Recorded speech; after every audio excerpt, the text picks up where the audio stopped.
दोपहर की थकी धूप में एक पुरानी एसटी बस देवगांव के आखिरी स्टॉप पर आकर रुकी। धूल भरे शीशे और एक हल्की आवाज के साथ सभी यात्री उतर गए।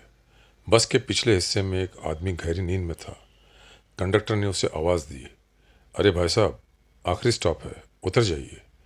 आदमी ने आंखें खोली और धीरे से उतर गया। उसकी दाढ़ी बड़ी हुई थी, बाल बिखरे थे और कपड़े भी पुराने थे, जैसे सालों से उसे किसी ने देखा ना हो। उसने चारों तरफ देखा। देवगांव बिल्कुल वैसा ही था जैसा उसने सालों पहले छोड़ा था। सामने शांति भवन होटल दिखा, जहां गोविंद सेठ बैठे थे, जो अब खुद भी मध्यम उम्र के हो चुके थे। आदमी होटल के अंदर गया और एक चाय का ऑर्डर किया। सब उसे गौर से देख रहे थे। उसका चेहरा जाना पहचाना सा लग रहा था, पर कोई उसे पहचान नहीं पाया। चाय पीकर, बिल देकर वो गांव की तरफ चल पड़ा। होटल में बातें शुरू हो गई। ये चेहरा जाना पहचाना है, कहीं ये सुरेश तो नहीं। सुरेश नाम का वो आदमी गांव की तरफ बढ़ता गया तो देखा कि देव गांव के लोग देवी माँ की जतरा की तैयारी में लगे थे। मंदिर को सजाया जा रहा था और गांव में एक अलग ही उत्साह था। सुरेश धीरे से मंदिर में जाकर एक कोने में बैठ गया। हर कोई उसे देख रहा था, जैसे उसके चेहरे में कोई पुरानी कहानी छुपी हो। सुरेश वहाँ खामोश बैठा रहा और उसे वो पुरानी यादें घेरने लगी जब वो जवान था। देवगांव के सबसे उर्जवान नौजवान जतरे की तैयारी में बढ़ चढ़कर हिस्सा लेता था। अपने माँ बाप, पत्नी रति और छोटे बेटे रोहन के साथ एक खुशहाल जिंदगी गुजार रहा था। सब कुछ ठीक था, हर काम में वो आगे रहता था। फिर एक दिन गांव में एक शादी हुई, किशन की शादी। सारा गांव शादी में शामिल हुआ। वही देवगांव के मंदिर के पास सुरेश की मुलाकात गंगा से हुई, जो नई नई किशन की पत्नी बनकर आई थी। दोनों ने एक दूसरे को देखा, नजरें मिली और यहीं से उनकी जिंदगी में एक नया मोड़ आ गया। दोनों चुपके चुपके मिलने लगे, बातें करने लगे। धीरे धीरे उन्हें एक दूसरे से मोहब्बत हो गई। उन्होंने देवगांव से निकलने का फैसला किया। एक मौका देखकर दोनों मुंबई भाग गए। वहाँ उन्होंने शादी की और साथ रहने लगे। सुरेश ने एक छोटी मोटी नौकरी ढूंढी। गंगा बेहद खूबसूरत थी और उसे फिल्मों में काम करने का शौक था। उसे एक्स्ट्रा आर्टिस्ट का काम मिल गया। दोनों खुश थे, जिंदगी गुजर रही थी। अचानक वक्त ने करवट बदली। गंगा बीमार रहने लगी। उनके पास पैसों की किल्लत होने लगी। वक्त बुरा चलने लगा और एक दिन एक बड़ी बीमारी के चलते गंगा चल बसी। सुरेश अकेला हो गया, बिखर गया। उसे देवगांव की याद आई। सालों बाद पछतावे और बीते हुए कल के बोझ के साथ उसने अपने गांव का रुख किया था। अचानक उसकी यादों का सिलसिला टूट गया जब किसी ने आवाज लगाई, भाई साहब, आप मुसाफिर लगते हो। सुरेश ने जवाब नहीं दिया। तब उस आदमी ने फिर से पूछा, कुछ खाओगे? भूखे प्यासे लग रहे हो। सुरेश ने सर हिलाकर हाँ कहा। उस आदमी ने उसे खाना दिया। खाना देते हुए उसने सुरेश को गौर से देखा। तब उसे लगा और उसने पहचान लिया, ये तो वही सुरेश है जो किशन की पत्नी को लेकर भाग गया था। ये बात गांव में तेजी से फैल गई कि सुरेश वापस आया है। सब उसे देखने लगे। ये खबर रति के कान तक भी पहुंची।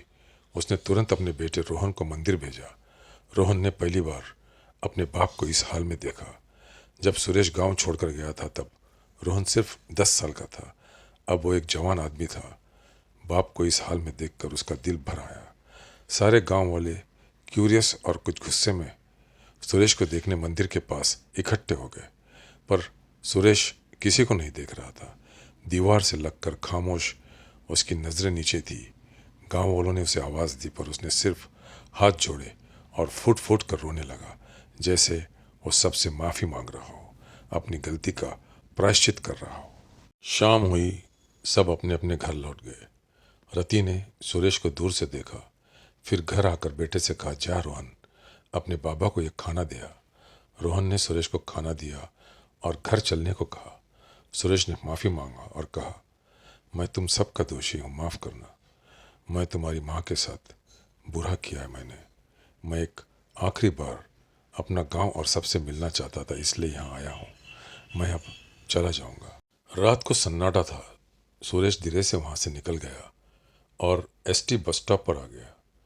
खाने का डब्बा उसके हाथ में था।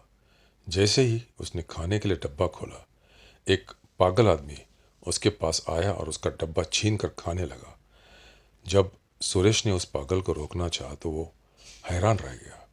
ये पागल और कोई नहीं, ये वही किशन था जिसकी पत्नी गंगा को वो भगा ले गया था। किशन अपनी होश खो चुका था, सालों से पागल की जिंदगी जी रहा था। सुरेश बस स्टॉप पर ही बैठा रहा। उस रात के अंधेरे में उसका पछतावा और भी गहरा होता गया।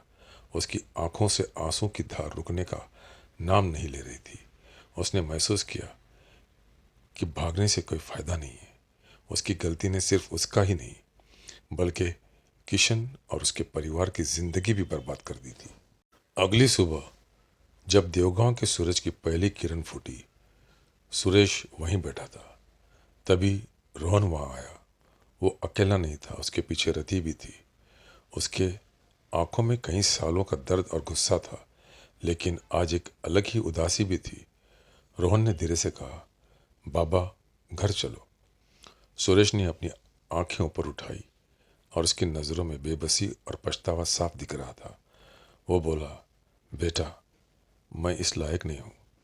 मैंने तुम्हारी माँ और तुम्हारे साथ बहुत बहुत बहुत बुरा किया है। और उसने किशन की तरफ इशारा किया। इसकी बर्बादी का जिम्मेदार भी मैं हूँ। रति आगे बढ़ी। उसकी आवाज़ में दर्द था। सुरेश, तुमने जो किया उसकी माफ़ी नहीं है, लेकिन तुम्हारा ये हाल देखकर दिल पिघल गया है। सालों पहले जो गलती तुमने की थी उसकी सज़ा तुमने भी भोगी है और हमने भी, लेकिन अब इस गलती को सुधारने का वक्त है। गांव के कुछ लोग भी वहाँ जमा हो गए। वे सब देख रहे थे। रोहन ने सुरेश का हाथ पकड़ा। बाबा, आप हमारे साथ चलकर उस गलती का प्रायश्चित करो। किशन को हम घर ले जाएंगे और उसकी देखभाल करेंगे। इसे कम से कम हम सबको सुकून मिलेगा। रोहन और रति ने किशन को सहारा देकर उठाया और उसे अपने घर ले गए। सुरेश भी उनके पीछे पीछे गया। उसकी चाल में अब तक की सारी थकान और बोझ था। जब वे घर पहुंचे तो गांव के लोगों ने दूर से देखा। सुरेश ने हिम्मत करके किशन को एक शांत कोने में बिठाया। रति ने पहली बार प्यार से किशन को पानी दिया और खाना परोसा। सुरेश और रोहन ने बारी बारी से उसकी देखभाल की, जैसे वो उनका अपना परिवार हो। धीरे धीरे सुरेश ने गांव में छोटे मोटे काम करने शुरू कर दिए। शुरुआत में लोग उसे शक की निगाह से देखते थे, लेकिन जब उन्होंने देखा कि सुरेश निस्वार्थ भाव से सेवा कर रहा है, खासकर किशन की, तो उनका नज़रिया बदलने लगा। वो मंदिर की साफ सफाई करता, ज़रूरतमंदों की मदद करता और कभी भी अपनी गलती का जिक्र नहीं करता, बस अपने कामों से पछतावा दिखाता रहा। कई साल बीत गए। सुरेश का शरीर कमज़ोर हो गया था, पर उसके चेहरे पर एक सुकून था। किशन की हालत में कोई खास सुधार नहीं आया था, पर वो अब शांत रहने लगा था। सुरेश अपनी आखिरी दिनों तक किशन के साथ रहा, उसकी सेवा करता रहा। एक शाम जब सुरेश आखिरी सांसें ले रहा था, उसने रति और रोहन का हाथ पकड़ा। उसकी आवाज़ कमज़ोर थी। मैंने ज़िंदगी में एक बड़ी गलती की, लेकिन तुम सब ने मुझे उसे सुधारने का मौका दिया। माफ़ करना। रति की आंखों में आंसू था। उसने कहा, हमने आपको कब का माफ़ कर दिया था सुरेश। तुमने अपने आप को साबित कर दिया। सुरेश ने एक आखिरी मुस्कान दी और हमेशा के लिए आंखें बंद कर ली। कहानी का संदेश। ये कहानी बताती है कि पछतावा सिर्फ पछतावा करना नहीं है, बल्कि अपनी गलतियों को सुधारने के लिए कदम उठाना है। माफ़ी सिर्फ दूसरों से नहीं, बल्कि खुद से भी मिलना चाहिए, और वो तभी मिलती है जब हम अपने कर्मों से ये साबित करें कि हम बदल गए हैं।